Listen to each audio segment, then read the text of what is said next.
In this video, we're going to go through the patch notes for 1.006. That is the day one patch of Ghost of Yotei. If you pre-ordered Ghost of Yotei, you can download that patch right now and install it. If you're after the launch day, there might be a later patch that you install. So, Ghost of Yotei Day 1 patch notes for version 1.06. This is put out by IGN. These were circulated to some of the review outlets. It basically is to adds performance and stability issues, multiple improvements to environments rendering performance, fixed issues affecting ray tracing mode, lighting consistency and performance, changes to improve performance and stability while in photo mode, various improvements to performance in missions with high character counts. So that's what was referenced by the review by Digital Foundry, that they found that in the RT Pro mode, Ray Tracing Pro mode, the locked 60 FPS went down to 55 FPS in a large battle scene. Pretty minor, I would think, as a PC player, where we don't, I've had a PS5 since launch day, but I also play on PC, and you typically don't have locked frame rates. That's a console thing. The various improvements to performance in missions with high character counts resolved uncommon crashes when playing or idling for long periods of time, fixed rare crashes related to loading certain saves. Gameplay: audio fixes to allow impact sound effects to correctly match surface types, fix several bugs in minigames like Bamboo Chop and Zen Hajiki. I think that's the coin game or whatever it is. Zen Hajiki. Fix occasional long delay when starting buddy grapple pull. Fix pumpkins appearing transparent during the kunai training mission. Fix interrogation camera transitions to avoid popping between angles. General camera improvements for world navigation when using tools in combat. Improve camera behavior while engaging in combat, especially in optional camera modes. Fix various bugs and exploits during duels. Various balance adjustments to weapons and charms, especially related to late game content. Various balance adjustments and bug fixes related to lethal difficulty. Fix bugs related to picking and throwing drop weapons. Balance adjustments and bug fixes to stealth kills with weapons other than the katana.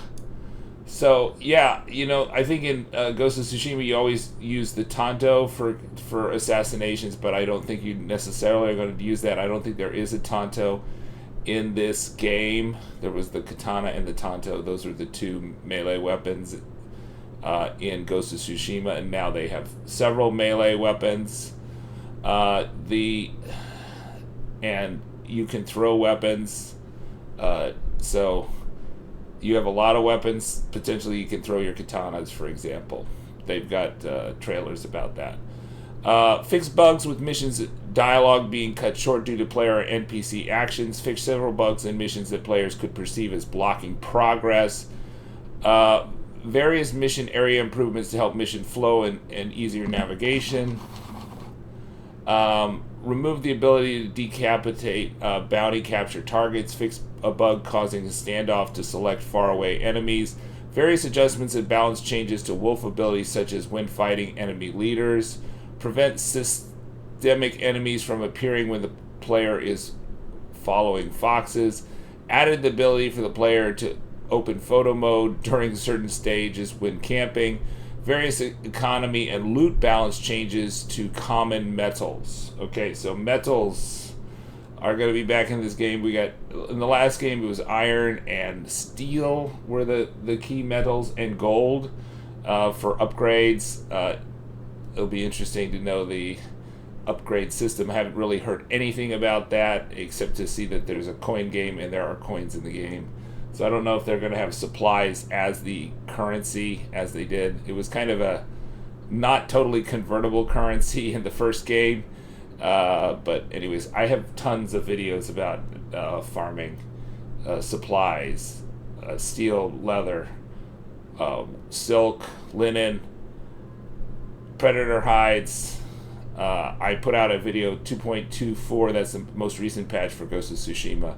So glitches, so you can, should not have any problems with loot or upgrades if you watch any of my videos. Animation, improved intro to exit transitions for some cinematics to present a better and more emotional experience. Fixed multiple instances of armor blocking camera shots during cutscenes. Fixed to prevent geometry fading and popping incorrect times in cutscenes. Fixed cutscenes animation artifacts. Fixed multiple instances of weapons appearing incorrectly during cutscenes. Fixes characters improperly appearing in some cutscenes. Improvements to character expressions and motions during some cutscenes. Updated various NPC animations and voice lines to make characters behave more naturally. Updated intro and exit animations for katana attacks so they feel more natural. Updated foot matching across animations to better main characters' feet to the ground. Added new into exit animations to improve transition smoothness in foot matching and posture. Improve animations for cold throwing game used in weapon training. Fixed a bug that allowed dogs and other animals to play incorrect hunt animations. Fixed various NPC animations that would play incorrectly during missions. Improved the animation for brute enemy grabbing Atsu and throwing her down on the ground. Improved various weapon draw and stow animations and clipping. I'm surprised there's like so many improvements to animations. I didn't really see anybody talking about like they were unhappy with the animations or anything, but I guess there's always room for improvement in the reviews. So I think the average Metacritic score was 87 for this critical review of the game. Improved onsen environmental assets, layout, and set dressing and world interaction to provide more unique experience for each onsen. Improved appearance and performance of some flower types. Improved the look of erosion and details in the mountain ranges seen across the world. Improved various textures in caves to bring level detail and eliminate seams from artifacting. Updated lower levels of detail on various tree assets around the world to prevent visual popping when the player is navigating around locations. Updated deep snow blending to better conceal characters and also improve the look of snow on other assets. Improvements on optimization on many assets throughout the game, and improved performance, improved textures and assets within various caves and dens across the game for general quality. Polished tweaked assets across the entire game to fix issues with objects floating above the ground. UIX fixed photo mode flashes and bright glow when rapidly changing the time of day.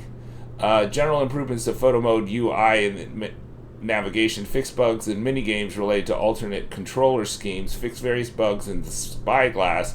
Fixed conflicting UI elements. So this indicates that maybe the standard controller scheme didn't have bugs, but the regular the uncommon ones. So there's there's the default. There's like the left-handed version. There's the right-handed melee or default melee, and then there's the melee version. Adjusted position, fixed overlap with key items and object cards with multiple rewards. Adjusted the position of certain UI elements such as the charm level icon. Fixed or improved icons for multiple cosmetics and skills. Updated skill videos and allowed colored glints for clearer instruction. Fixed UI elements to avoid overlapping in various cases like duels. Fixed a bug with items on the traveler's map appearing incorrectly. Updated UI marker shadows, animations, and size to improve legibility. Fixed a bug where the loadout trainer inappropriately, did what? They don't say. Modified bloom in the sky glass to improve visibility in bright screens. Reduced the number of pop-ups at the start of the game for a smoother experience for players with bonus content. Improved various UI elements at vendors. Fixed bugs related to loading and popping in menus. Updated trophy and activity art. Improved appearance of some elements on the map. Fixed the naming of some inventory items and added options to photo mode. So this is from Wesley at IGN posted this. So thanks to IGN for posting the Ghost of Tsushima or Ghost of Yotei patch notes. You know, why isn't Sony doing that? I don't know. I mean, why do we need to get it through IGN, mediated through IGN? Why can't they post it on their blog? That's what I would say to Sony. All right, subscribe to the Linus Wilson channel. We give you the secrets to crush Ghost of Yotei. Check out our videos in the description. There's lots of tips and tricks videos in there already. There'll be many more so that you can crush the game. Subscribe and hype.